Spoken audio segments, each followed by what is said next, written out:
vì phải chạy em.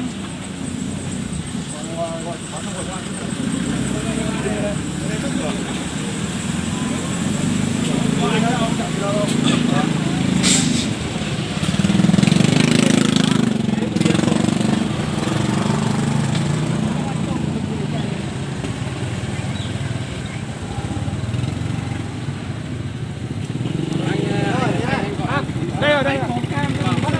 Đố từ trên kia xuống đây à?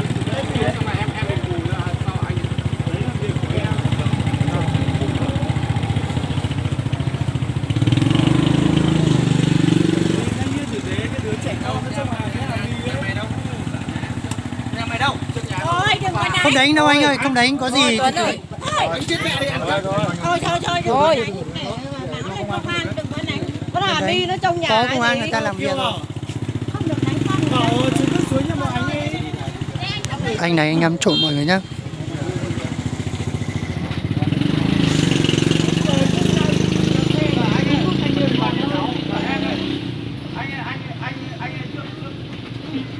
Thôi đừng có đánh.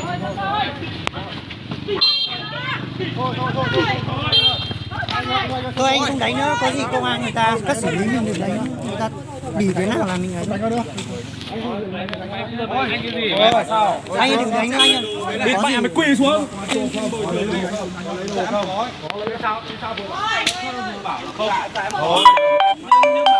Nếu mà anh ấy gọi em chấp nhận em mời anh hay đâu. Trước nhà em ở spa bây giờ nhà chỗ nào? Em cần đúng không ạ?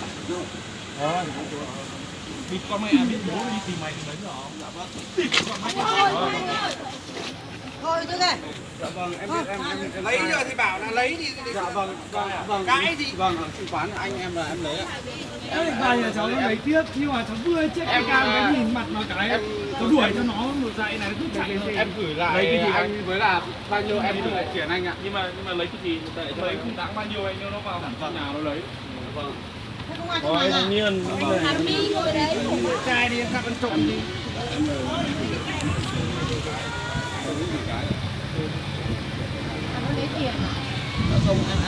Gọi tốt nhất là công an này thì cứu nhiều tiền là tốt nhất là đi gọi công an này. Không phải cái tiền này là cái tiền của bố Long em ngay dưới này ạ. Rồi cứ gọi công an đây. Gọi công an xin được quyết định. Ở đây.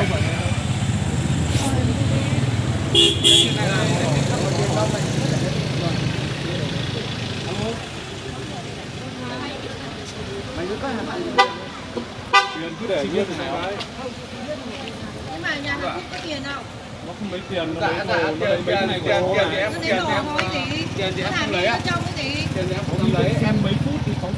Cái này cái gì? Em cứ toàn không mở cam mà chúng nhìn nó lấy rồi. Em cũng này không kịp là em không lấy anh ạ.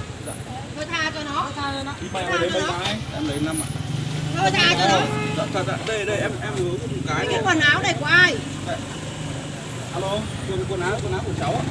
Ra phát được nó rồi.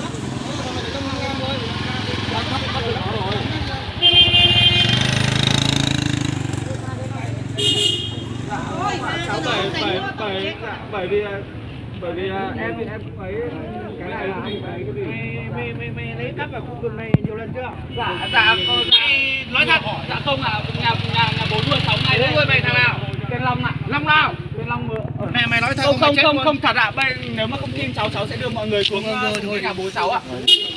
Vâng ạ. Thật ạ. Công an thì gọi công an đi. Công an. Dạ đây. Công an. Đây gọi công an. Gọi công an. Được thứ là một người đâu lần này đâu. Chỗ em trộm mấy lần rồi nhá. Em muốn hút mấy cái này em muốn hút cái này nên là em mới cho anh ạ. Mày cái vỏ Mấy cái chục bạc em có bao nhiêu đâu. Dạ cái vỏ nó em hút mỗi một cái rồi còn đâu em vứt rồi ạ. Anh chú ơi chị